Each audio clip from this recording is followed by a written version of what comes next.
चर्चा एक ऐसी दुर्घटना की जिसमें 3 भारतीयों के जान जाने की खबर है। इन्हीं के साथ साथ जुड़ती हुई एक घटना सिप्री की रिपोर्ट में निकल कर आती है कि अब तक भारत ने न्यूक्लियर वेपन कभी लगाए नहीं थे, मतलब थे हमारे पास लेकिन वॉर के लिए तैनात नहीं किए थे।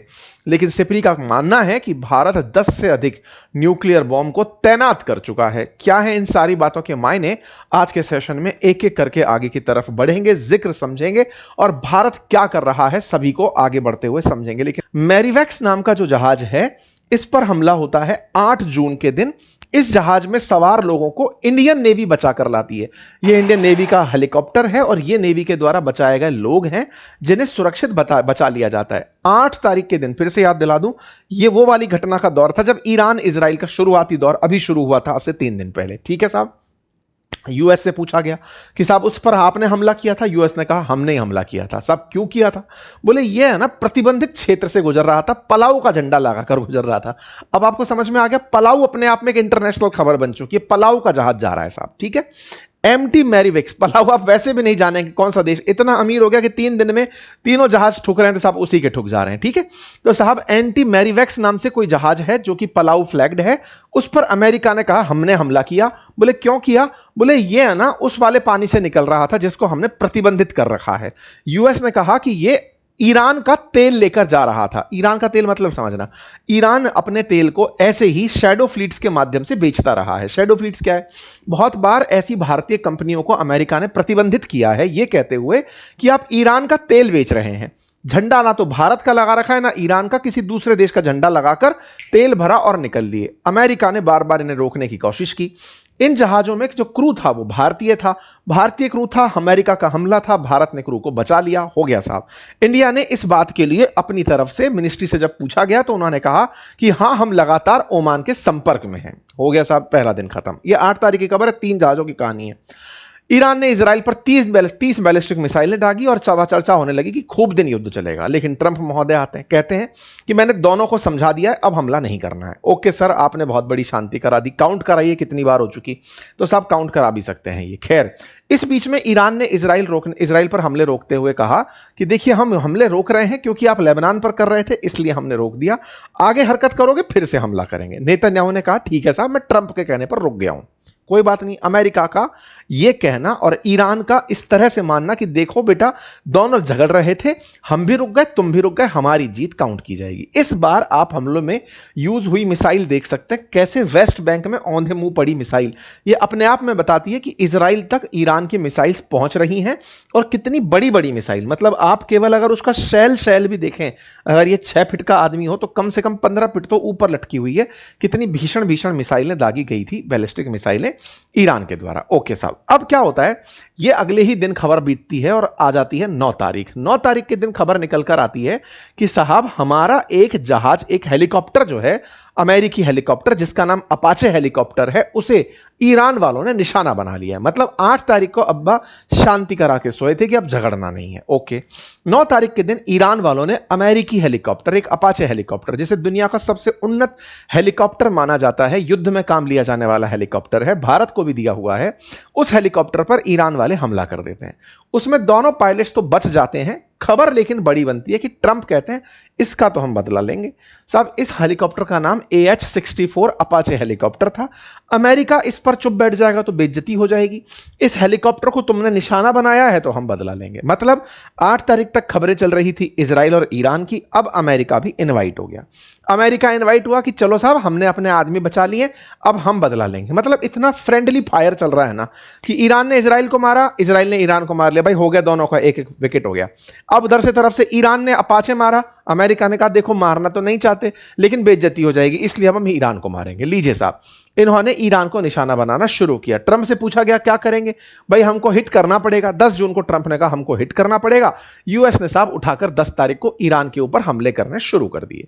हेडलाइंस आती हैं, अमेरिका की सेंट्रल कमांड लगातार हमले कर रही है। बढ़िया से हमलों की तस्वीरें निकाली जाती हैं कि साहब देखिए ईरान और अमेरिका वाले झगड़ रहे हैं। अमेरिका फोटो देता है कि देखो बढ़िया से हमने ईरान पर गोले दागे हैं। ये तस्वीरें आपके सामने वीडियो के फॉर्म में दिखाई दे रही हैं। हमले का अंदाजा लगाया जा सकता है कि हमले तो भीषण ही रहे होंगे। ईरान पर अमेरिकी हमले हो गए। यहां पर आपके सामने तस्वीरें दिखाकर समझाने का प्रयास सिर्फ इतना है कि दूर दूर से ये हमले दिखाई और सुनाई पड़ रहे थे। वीडियोस जारी हो रहे थे कि साहब इस तरह से मिसाइलें दागी जा रही हैं। सेंटकॉम जो अमेरिका का सेंट्रल कमांड है वो अमेरिका के हिसाब का बदला ले रहा है। ट्रंप साहब बाहर आते हैं, बोले देखो साहब हमने तो केवल इसलिए हमले किए क्योंकि हमारा हेलीकॉप्टर मारा गया था। अब क्या करें, हेलीकॉप्टर का बदला हमको लेना था, इसलिए हमने 20 ठिकानों को निशाना बनाया। कहां कहां थे? कैशमदीप, बंदर अब्बास, मिनाब, सिरिक, चास्क, इन जगहों पर हमने हमला किया। बहुत बढ़िया साहब, इन्होंने अपनी तरफ से अपनी जीत गिना दी कि हम तो हमला करके लौट आए। इस बीच में क्या किए, 8 तारीख को तो इजराइल ईरान के समय पर जहाजों पर हमला हुआ था। ये सारी तस्वीरें चल ही रही थी, जितने हमले होने थे फुटेजेस बाहर आई रही थी। आईआरजीसी इस बीच में बहरेन के अंदर और जॉर्डन के अंदर अमेरिकी बेसिस को निशाना बना रहा था कि यार इजराइल से लड़ना बहुत हुआ, अब बहरेन और जॉर्डन को निशाना बनाते हैं। आईआरजीसी ने एक वीडियो जारी करके कहा कि हमने जॉर्डन में एक ऐसे जगह पर हमला किया है जहां पर F-35 तैनात थे, जहां पर F-15 तैनात थे, हमने उनको मिटाया है। इस तरह की न्यूज आज सुबह निकल कर आती है कि जॉर्डन के अंदर ईरान के हमले हुए हैं और उसके अंदर F-35 और F-15 वाले बेस को निशाना बनाया गया है। साथ ही साथ कुवैत के ऊपर शहीद ड्रोन आज सुबह चलते हुए दिखाई दिए। मतलब आईआरजीसी ने अमेरिकी हमलों के बदले में बहरेन में सायरन बजवा दिए, कुवैत पर ड्रोन उड़ा दिए, जॉर्डन के अंदर अमेरिकी बेस को निशाना बना दिया। वो अपने में फिर से शुरू हो गया। ठीक है साहब। ईरान ने अपनी तरफ से कहा कि हमने स्ट्रेट ऑफ हॉर्मुज को बंद कर दिया है। अमेरिका ने कहा नहीं जी, खुला हुआ है। ईरान ने कहा कि हमने अमेरिकी वेसल को निशाना बना दिया है। अमेरिका कह रहा है नहीं बनाया है। इसी बीच में क्या होता है, खुला है बंद है, खुला है बंद है। इसी बीच में एक जहाज और चलते में आ जाता है जिसका नाम है एमटी सैट बेलो, जो मैंने आपको शुरुआत में बताया। इस जहाज पर हमला होता है जिनमें से 3 लोग मारे जाने की खबर है। पहले मैवरिक्स था, अब सैट बेलो है। सैट बेलो की यह खबर है, इसमें भी 24 भारतीय थे, 24 में से 3 के मारे जाने की खबर है।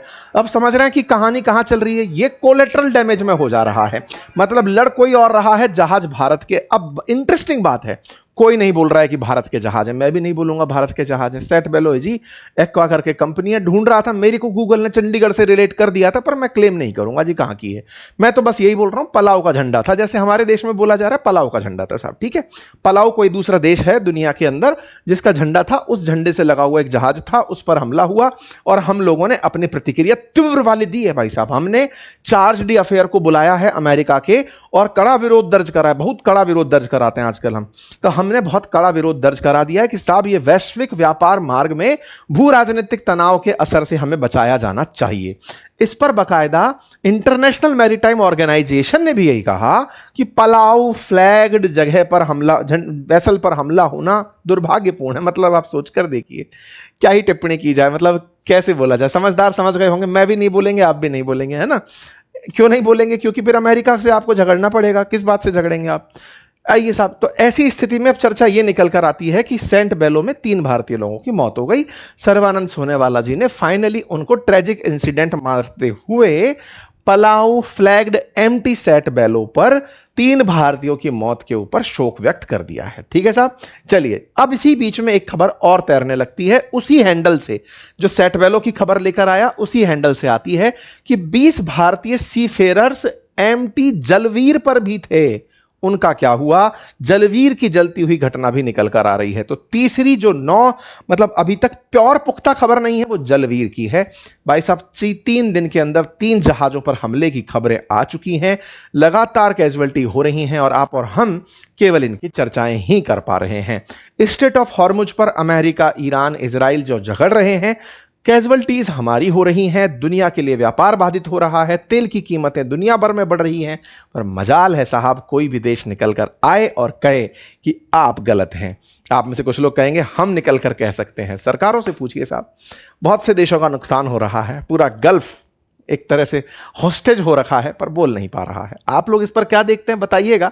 खैर, फिर भी हम तो और अपडेट्स जान लेते हैं, और अपडेट्स में इतनी सी बात है साहब, अमेरिका ईरान एक दूसरे को धमका रहे हैं, उससे अपना तो क्या ही लेना देना। सिपरी की खबर निकल कर आई है कि भारत ने पहली बार 12 परमाणु हथियार मोर्चे पर तैनात कर दिए हैं। सिपरी का कहना है कि भारत, सिपरी क्या है? Stockholm International Peace Research Institute है। दुनिया भर में कौन सा देश कितने हथियार खरीद रहा है, किस देश के पास कितना हथियार है, उनकी रिपोर्ट निकालती रहती है। काफी मान्यता प्राप्त है, परीक्षाओं में पूछी भी जाती है, वैसी वाली है ये। ठीक है, 180 से बढ़कर 190 हो गए भारत के पास परमाणु हथियार, यह बताया गया है। इसने यह भी कहा कि 2025 तक भारत ने एक भी परमाणु हथियार तैनात नहीं किया हुआ था, थे हमारे पास लेकिन चलाने लायक स्थिति में नहीं रखा था। लेकिन 26 में 12 की तैनाती हो चुकी है। 26 में ऐसा क्या हुआ है तो आपको पता ही है, फरवरी से तो यह युद्ध चल ही रहा है। 25 में भले ही ऑपरेशन सिंदूर हुआ था, तब तक हमने बम तैनात नहीं कर रखे थे। तो 26 में ऐसी कौन सी परिस्थिति बदली जिसके चलते हमने तैनाती की? यह आपके और मेरे मन में बराबर सा सवाल है। फिलहाल दुनिया के अंदर 9 ही देश हैं जिनके पास परमाणु बम है, उनमें भारत भी एक है। और चर्चा है कि भारत ने पाकिस्तान से 20 अधिक परमाणु बम बना लिए।